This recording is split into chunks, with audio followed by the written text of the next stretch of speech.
Okay, so pattern drafting. I think it can be broken down into these steps right here. And then, editing corn. Let's highlight each one of the sections as we go through them. So, ding, up first, draw the skeleton. And what I mean by a skeleton is there's usually some sort of a vertical line and then a series of horizontal ones across. And if I squint at it, it's like an abstract skeleton. But it's also kind of the skeleton of the garment itself. And that skeleton I've been showing you is a shirt pattern. So we have our center line, and that's the full height of the shirt itself. And then the very top one is, well, the top of the shirt. And then we go down a little bit, and then that's where our shoulder slope ends. So that's, a little bit, not quite as high, but something like that. And we go down another line, and that is our chest measurement. And so this is also usually the bottom of where the sleeve ends is our chest measurement. And then we go down to our waistline, and finally the full length of the shirt itself. So I should have probably actually made the very first item on the list taking your measurements. Because where are we going to get these skeleton lines from other than when we measure ourselves? So, all right, editing corn. Bring that down, pop in, taking your measurements. So very first is take your measurements. Ooh, boy. Let's hope we get better at this as we work our way through the video. Editing corn, we haven't done the intro yet. My name's Cornelius Quiring. That's my word mark. That's my logo. Let's keep it moving. Taking your measurements really is what it says on the tin, in that we use one of these bendy tailor's measuring tapes, and we measure the various parts of our body. So for example, for the height, I take this thing, I put it at the highest point where my neck meets my shoulder, and then I can measure down and figure out my various measurements that I need. So for example, where does my sleeve end? Okay, about here, perfect. Measure down, okay, my waist is here, there's that number. And then finally, okay, how long do I want the shirt to be? Gorgeous. And so all these different vertical measurements that I've taken are what then translate over to that skeleton for step number 2 of draw the skeleton. However, I am of course going to need to take my horizontal measurements as well. For example, around my chest, right? I need that number as well. I need to measure from the center of my chest out to my half back measurement. Technically, it's actually supposed to be done on the back, but I'm by myself here, Which brings me to step number 3, which is boxing it out, or more specifically, drawing in the vertical lines. Yes, so drawing in the vertical lines.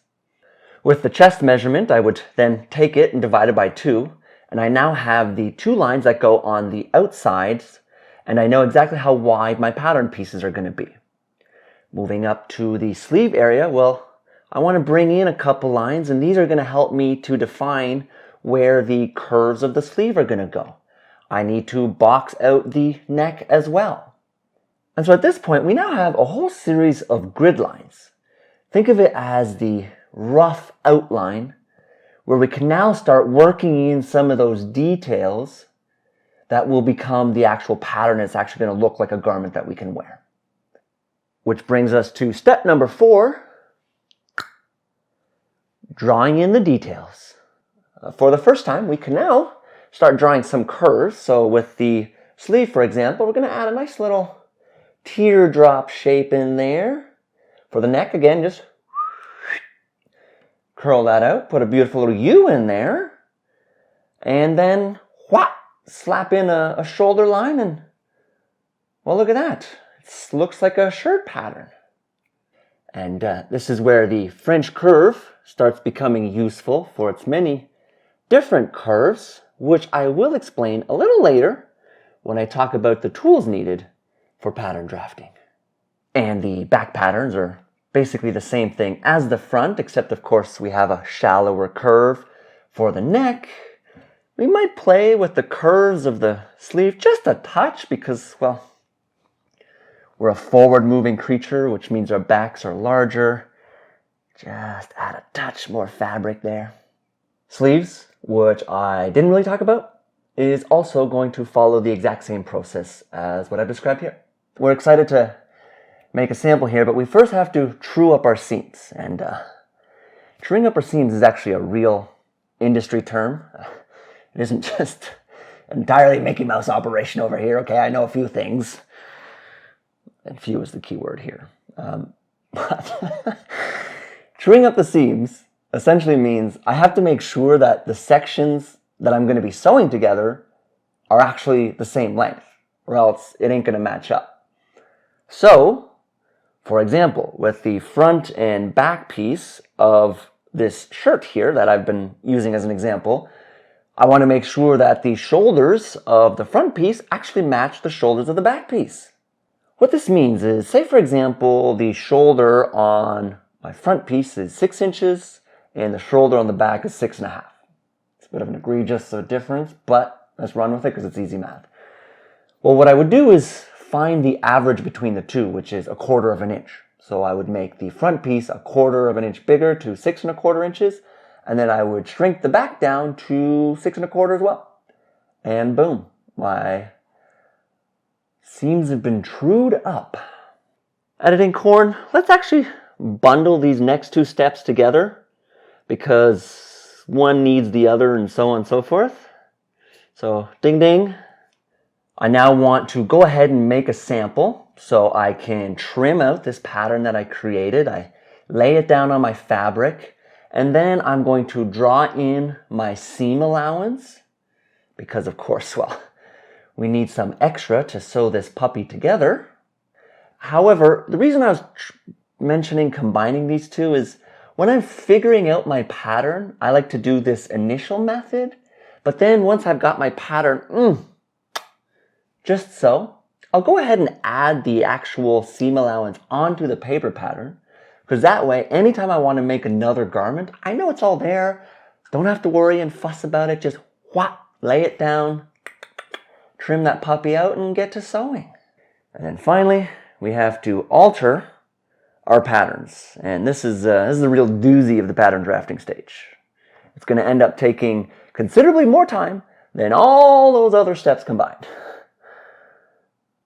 Getting a pattern to fit the first time around is about as likely as winning the lottery. We're squishy, blobby creatures who then proceed to move around a lot, and we've tried our best to measure, but the truth is, it's hard to be that precise. So, after we've got a pattern that roughly fits us, we want to go ahead and fine-tune those little details. Like maybe we want to bring it in just a touch, maybe it's hanging off the edge a bit, but we want that line nice and perfect here. So we go back to our pattern and we trim a little bit off the front and back for the shoulder. And it's a little tight in the chest. Let's loosen that up, right? But if you're going to loosen up the chest, well then that's also going to change the size of the armhole. So if the armhole's different, well now we have to do a whole different sleeve pattern. And so that's why the altering stage is going to be many different iterations. Embrace the idea of doing countless versions. And what I have found with the altering stage is the key is to just attack one problem at a time. So whatever the most egregious one is, do that first. And then see what the end result of that is, and then adjust accordingly, and then tweak the next problem, and so on and so forth. Slowly dial this puppy in until we get it fitting delectably delightful, just how we want it to. I've recently been finding myself interested in pattern drafting of a slightly different sort, and that's where I take triangles and sew them together into these beautiful pieces of patchwork, which if I put enough of these together can become a quilt. And if this sort of thing interests you and you want to learn for yourself, well then allow me to introduce you to Miss Quilty, the sponsor of this video. Miss Quilty is a monthly subscription box And it comes with everything you need for a month's worth of projects. Look at these beautiful prints, and they're 100% cotton. And each box comes with all the accessories that you need to complete the project, so no need to go source them on your own. And best of all, it comes with all the instructions, which are beautifully illustrated to instruct you on exactly what you need to do for each project. This box comes with 5 different projects. 5. I'm going to be busy and learning quite a bit this month. Oh, and one of the fun features is that it comes with this block of the month. This month, I'm making this fun windmill block, and then after 6 months, I'll have enough of these different blocks for a small quilt. But if I'm patient, after 12 months, I'll have an beauty of a quilt. Sign up today by clicking the link in the description, and bonus, you can save 20% if you use my coupon code CORN20 at checkout. Let's you and I learn some quilting. Congratulations. You watching, you've drafted your very first pattern. Or you followed along and now understand the steps, but let's pretend you did.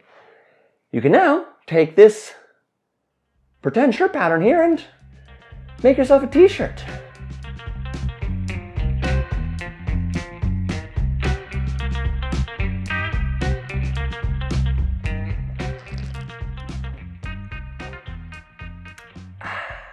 That's all well and good, Cornelius, but I've got visions. I want to make these glorious button-up shirts. Oh no, a nice 3/4 length coat would be,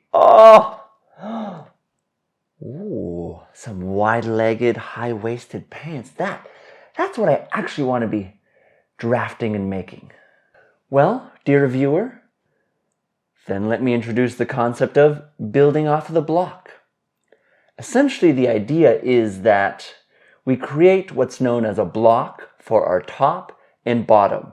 And these are basic templates that fit our body for tops and bottoms. So for the top, for example, what I showed you of the front and back panel and the sleeve, well, that is a top block, which I can now use as the base template, trace it off, and then evolve it into the pattern of the shirt that I have in mind. So with a button-up shirt, for example, with the front panel, I would slide that in half. Cut. I would cut that front panel in half, and now I've got my 2 sides. I would add a placket. I'm going to draft a collar pattern, whichever glorious style of pattern I like. Going to trim the sleeves just a little bit shorter and add a cuff and another placket on the inside. And voila, I've got myself a button-up shirt. Same thing for the bottom. I've got my front and back leg panel as my base template or my pant block. And then from here, let's say I want to make it high-waisted. Well, I just stretch it at the top and, we're going to add a pleated high waist. Well, then just make it a little bit wider, add in my pleat, voila, wide-legged, boom, just make the legs bigger as well. And so a block is your basic template off of which you create the garment you then have in mind. So that way you're not starting from scratch every time. You've got the base, evolve it into the different shape that you want. Also, you like how I just pretended like I wasn't even aware that I'm in a completely new environment with a different background? I recently moved, and this is what I was teasing several videos ago. I have a whole basement exclusively dedicated just to making my videos, filming, sewing. What's great about it is there's no natural light coming in, which means I get to set the light myself. It's perfectly even and consistent from one shot to the next, and I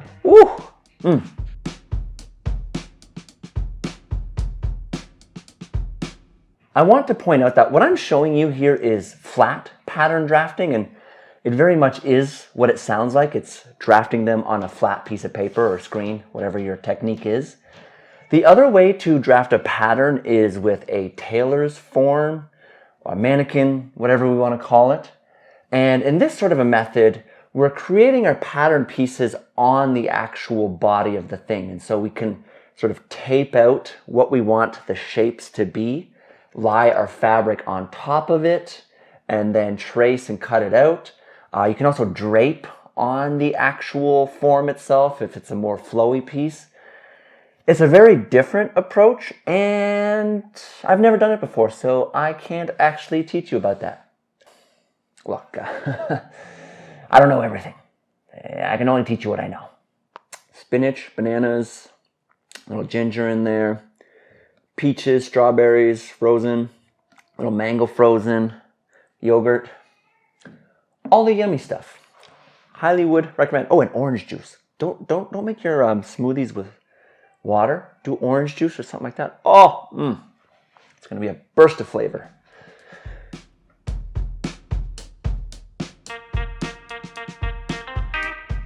Let's talk tools. First, this puppy here, the tailor's tape, which we've already seen, and its usefulness is in the bendiness.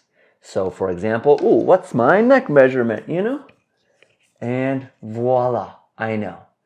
And in fact, this is probably what I use this thing for most, is measuring my body. And at that point, I kind of put it aside and I'm done with it.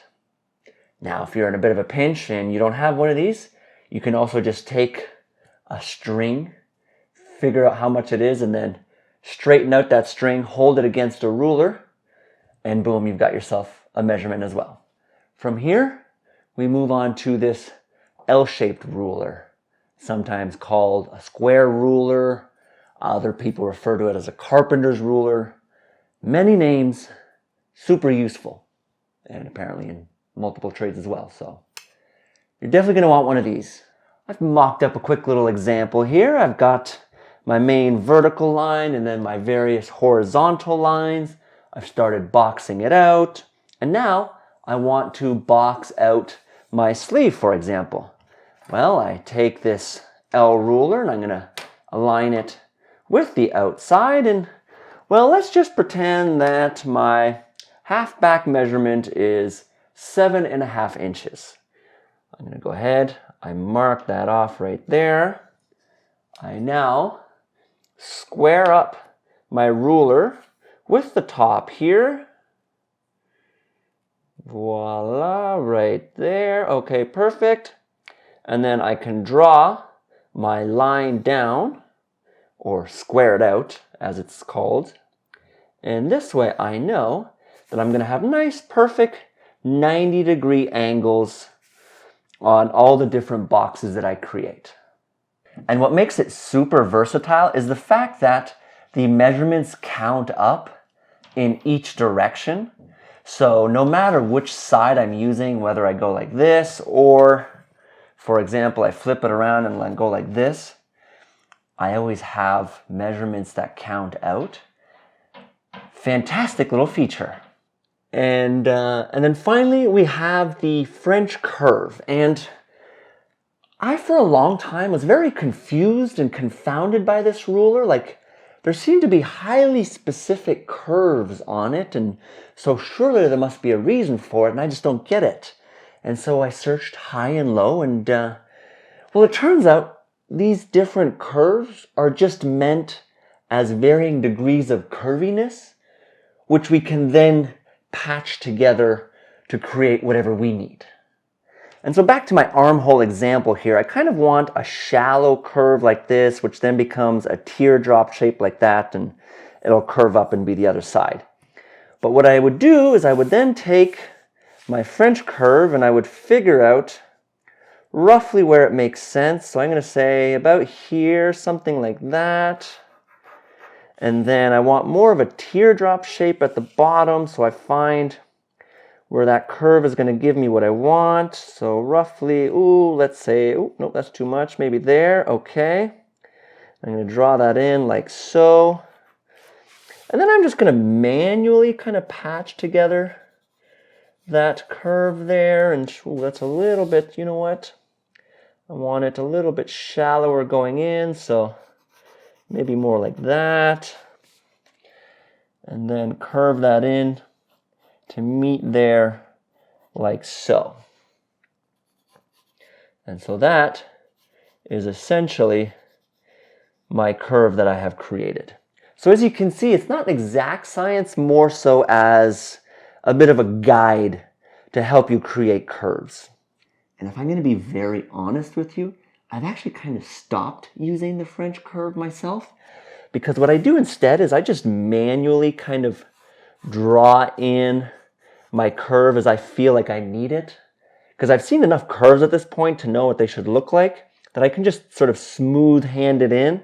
And then at best what I will do is just take my French curve to maybe clean it up a little bit. But when you're first starting, you know what? It's useful. And there is no shortage of curved ruler options. If there's a curve you need, there's a ruler for it. Editing Corn slapped together a quick graphic here for us. Yeah, no shortage of options. And like this one, for example, it is exclusively meant for the curvature on the hips of a skirt, for example. Or that's one of the main uses. There's other ways you could use it as well, but if you need that shallow curve somewhere, you got a ruler for it. As for the drafting paper, when I first started, I just used newspaper and taped it together. It's a very nice, affordable solution. Alternatively, you can use medical paper, I think it's called. The stuff that you roll out on the exam table. It's nice and see-through as well, which is great for tracing off patterns. But if you're ready to invest, well, then you can get this alphanumeric marking paper that I have here. If I recall correctly, it's at least $100 US for a 500-foot roll. What's good about it is this grid pattern that it comes with, which is great for knowing that I have my lines nice and square again. These markings are all about an inch apart, so it's great for also counting off if I want to. As for the grid pattern itself, the numbers and letters, what I've been told is that it's basically like battleships and a way of telling someone where on the pattern you're referring to.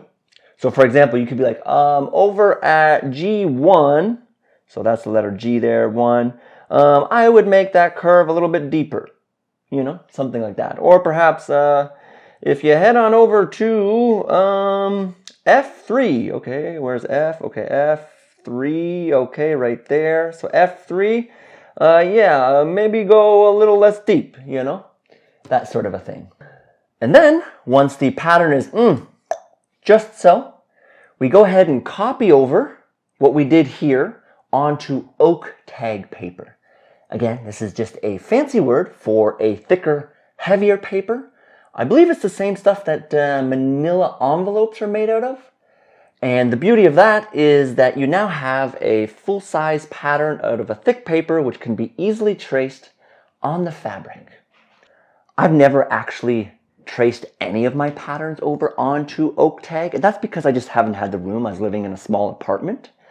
But now that this guy's got a whole basement to himself, right over there somewhere, I'm going to have like a hanging rack of just all my different patterns, and it's going to be glorious.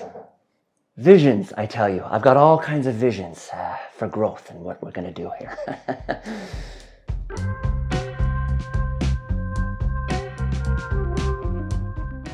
That is a quick and dirty overview of how to draft patterns. Now it's time to actually get our feet wet and start making some of our own.